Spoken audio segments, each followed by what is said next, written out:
আসসালামু আলাইকুম everyone, welcome back to my channel. আশা করছি সবাই অনেক ভালো আছেন।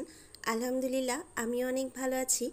আজকে আপনাদের সাথে শেয়ার করব খুবই মজার ডিম বিরিয়ানির রেসিপি। তো বিরিয়ানি খেতে আমরা সবাই খুব পছন্দ করি, তবে সব সময়ই একই ধরনের না খেয়ে মাঝে মাঝে টেস্ট পরিবর্তনের জন্য আপনারা এই ডিমের বিরিয়ানি ট্রাই করতে পারেন। আশা করছি আপনাদের সবার কাছে অনেক ভালো লাগবে। তো চলুন দেখে নেওয়া যাক কিভাবে আমি এই ডিম বিরিয়ানি তৈরি করেছি। একটা কড়াইয়ের মধ্যে তেল দিয়ে প্রথমেই আমি পেঁয়াজটা বেরেস্তা করে নিব। তো পেঁয়াজগুলো তেলে দেওয়ার পর কিছুক্ষণ নেড়ে চেড়ে ভেজে নিলেই পেঁয়াজগুলো বেরেস্তা হয়ে যাবে। তো আমার পেঁয়াজগুলো হয়ে গিয়েছে, এখন আমি এগুলো চুলা থেকে তুলে নিব। আর এই তেলেই আমি ডিম পোলাওয়ে দেওয়ার জন্য আলুগুলো ভেজে নিব। তো আমি আলুগুলো একটু ডিপ ফ্রাই করে নিব। যে তেল দিয়ে পেঁয়াজ বেরেস্তা করেছি এবং আলু ভেজে নিয়েছি সেখান থেকেই কিছুটা তেল দিয়ে এখন আমি ডিমগুলো ভেজে নিব।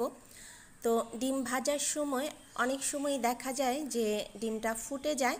তো এক্ষেত্রে আপনারা সবসময় চেষ্টা করবেন খুব অল্প তেলে ডিমটা ভাজার জন্য, তাহলে ডিমটা ফুটবে না। তো আমি একটু হলুদ এবং লবণ দিয়ে ডিমটা মেখে নিয়েছিলাম, এখন ডিমগুলো ভেজে নিব। ডিম বিরিয়ানির জন্য প্রথমে ডিমটা রান্না করে নিব। তো এখানে আমি চুলায় দিয়ে দিচ্ছি তেল দিয়ে এর মধ্যে আমি এখন গরম মশলাগুলো দিয়ে দিব। দিয়ে দিচ্ছি এলাচ, দারচিনি, তেজপাতা দিয়ে এগুলো কিছুক্ষণ একটু তেলে ভেজে নিব। এরপর এর মধ্যে দিয়ে দিব পেঁয়াজ বাটা। তো আমি এখানে পেঁয়াজটা বেটে নিয়েছি, আপনারা চাইলে কুচি করা পেঁয়াজও দিতে পারেন, তবে বাটা পেঁয়াজটা দিলে এর গ্রেভিটা সুন্দর হবে, খেতে ভালো লাগবে। তো পেঁয়াজটা কিছুক্ষণ তেলে ভেজে নিব। এরপর এর মধ্যে আমি অ্যাড করে দিব অন্য মশলাগুলো। তো প্রথমেই দিয়ে দিচ্ছি 2 চা চামচ আদা এবং রসুন একসাথে পেস্ট। তো আদা রসুন দিয়ে কিছুক্ষণ আমি পেঁয়াজের সাথে এটাকে ভেজে নিব। আদাটা ভালোভাবে ভাজা হয়ে গেলে এর মধ্যে আমি অ্যাড করে দিচ্ছি 2 চা চামচ ধনিয়ার গুঁড়ো। আর আজকে আমি এই ডিম বিরিয়ানির জন্য যে মশলাটা ব্যবহার করব সেটা হচ্ছে বিরিয়ানির যে প্যাকেট মশলা বাজারে কিনতে পাওয়া যায়, আমি সেই প্যাকেটটা দিয়েই আজকের এই ডিম বিরিয়ানিটা তৈরি করব। তো সেই প্যাকেটের থেকে আমি এখানে হাফ প্যাকেট মশলা দিয়ে দিচ্ছি। এটা আপনারা যে কোনো দোকানেই কিনতে পাবেন। তো এই বিরিয়ানির মশলা দিয়ে কিন্তু চাইলে আপনারা মুরগি, গরু সব কিছু দিয়েই বিরিয়ানি তৈরি করে নিতে পারবেন। মশলাটা ভালোভাবে কষানোর জন্য এর মধ্যে আমি কিছুটা পানি দিয়ে দিচ্ছি এবং দিয়ে দিচ্ছি পরিমাণ মতো কিছুটা লবণ। তো দেওয়ার পর এবার এই মশলাটাকে ভালোভাবে কষিয়ে নিব। তো আপনারা চাইলে অন্যান্য মশলা দিয়েও কিন্তু ডিম বিরিয়ানি একটা তৈরি করতে পারবেন, তবে হাতের কাছে কিছু না থাকলে এই প্যাকেট মশলা দিয়ে কিন্তু খুব দ্রুত সুন্দরভাবে বিরিয়ানি তৈরি করে ফেলা যায়। তো আমার মশলাটা ভালোভাবে কষানো হয়ে গিয়েছে, এটা তেলের উপর উঠে এসেছে। এখন আমি যে ডিমগুলো তেলে ভেজে রেখেছিলাম সেই ডিমগুলো আমি এই মশলার মধ্যে দিয়ে দিচ্ছি। তো আমি আজকে 1 কেজি চালের ডিম বিরিয়ানি রান্না করব, তাই আমি এখানে ডিম নিয়েছি প্রায় 12টি। এখন এই ডিমগুলো সব মশলার সাথে একটু নেড়ে চেড়ে ভালোভাবে মিক্সড করে নিব। আর ডিমের ভিতরে আসলে মশলা ঢোকার তেমন কিছুই নেই, তাই এটা খুব বেশিক্ষণ জাল করতে হবে না। কিছুক্ষণ জাল করার পর আমি এর মধ্যে দিয়ে দিচ্ছি কিছুটা কাঁচামরিচ, এতে দেখা যাবে যে কাঁচামরিচের খুব সুন্দর একটি ফ্লেভার আসবে। এবার এই ডিমগুলোকে আমি এই মশলা থেকে তুলে নিব। এখন এই কষানো ডিমের মশলার মধ্যে আমি চালটা দিয়ে দিব। তো চালটা আমি প্রায় 20 মিনিট আগেই ধুয়ে ঝরিয়ে রেখেছি। তো চালটা মশলার মধ্যে দিয়ে এটা কিছুক্ষণ মশলার সাথে ভালোভাবে ভেজে নিব।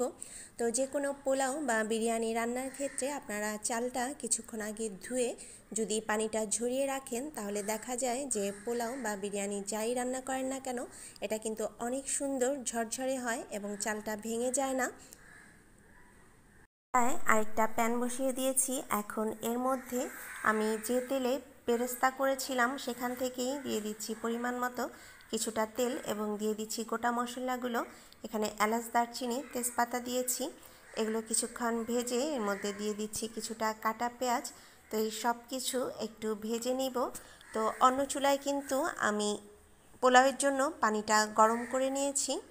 এখানে আমি 1 কেজি চাল দিয়েছি, এর জন্য আমি 1.5 কেজি পানি নিব।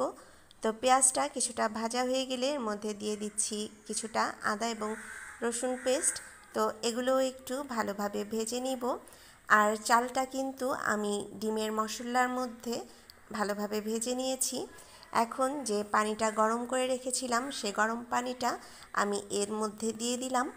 তো পানিটা যখন ফুটে উঠবে তখন আমি যে চালটা ভেজে রেখেছিলাম সে চালটাও এই পানির মধ্যে দিয়ে দিব এবং পরিমাণ মতো কিছুটা লবণ দিয়ে দিব।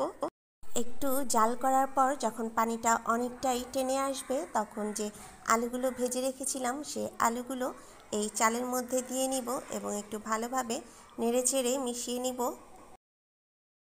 চুলার আঁচটা একদম কমিয়ে এখন একটা ঢাকনা দিয়ে পোলাওটা ঢেকে দিব।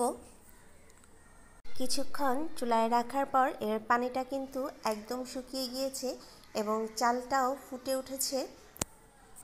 এখন আমি আবার পোলাওটা ঢেকে কিছুক্ষণ চুলায় বসিয়ে রাখবো, কারণ ডিমটা দেওয়ার পর এটা খুব বেশি নাড়াচাড়া করা যাবে না, তাই ডিম দেওয়ার আগেই চালটা একদম ভালোভাবে রান্না করে নিব।